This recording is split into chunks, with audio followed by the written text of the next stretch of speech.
എന്തുകൊണ്ടാണ് ഇങ്ങനെ ഒരു പാറ്റേൺ ഉണ്ടായി വരുന്നത്?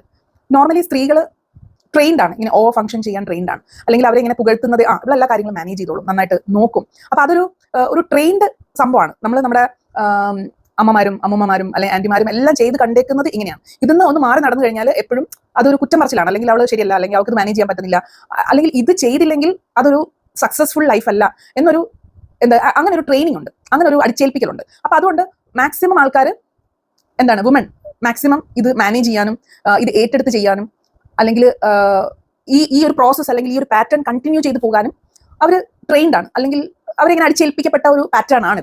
അതിൽ നിന്ന് മാറി നടക്കുക എന്ന് പറയുന്നത് കുറച്ച് ബുദ്ധിമുട്ടാണ്. ബിക്കോസ് എല്ലാം നമ്മൾ കണ്ടുവരുന്നതും നമ്മൾ നേരിട്ട് കാണുമ്പോൾ ഓക്കെ വീട്ടിലെ റെസ്പോൺസിബിലിറ്റീസ് എല്ലാം ഏറ്റെടുത്ത് ഒരു നല്ല രീതിയിൽ ഇതെല്ലാം മാനേജ് ചെയ്ത് പോകുന്നത് ഒരു ഭാര്യയുടെ കടമയാണ് എന്ന ഒരു ഇതിൽ നിന്ന് മാറി നടന്നു കഴിഞ്ഞാൽ നമ്മൾ ഒത്തിരി അധികം ടോർച്ചറിങ് ടൈപ്പ് ഓഫ് കുത്തുവാക്കും കാര്യങ്ങളൊക്കെ കേൾക്കേണ്ടതായിട്ട് വരും. അപ്പൊ അതിൽ നിന്ന് മാറാനായിട്ട് ഓട്ടോമാറ്റിക്കലി ഈ ഒരു പാറ്റേണിലേക്ക് എല്ലാവരും ഇന്നാവും.